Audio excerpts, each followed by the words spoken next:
Yan guys, meron tayo ngayong ginagawang NMAX version 2. Galing pa to ng Ilocos, Abra.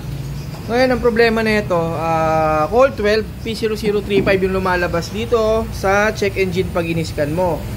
Ngayon, nirepair namin yung ECU. Okay na uli siya. Umaandar na to. Ngayon, ang problema, sobrang kita nyo yan, no? Sobrang dumi niyan. Makikita nyo bawat sulok puro putik. Gagawin namin dito, di-detailing namin, dilinisin na rin namin yung intake system, yung fuel system. Ayan.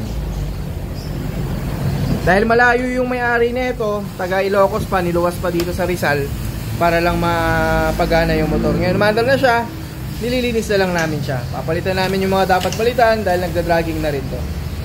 Ayun. So mga gagawin natin dito, aalisin natin yung mga lupa-lupa na yan. Gagamitan natin ng pressure washer. Ayan, umaanda na yan. At the same time, yung mga ito nakikita nyo mga lupa-lupa na yan, nakakasira kasi yan ng harness. Lulutong yung mga yan. Pag lumutong yan, doon nasisira yung mga wire sa loob, maninipis lang yan.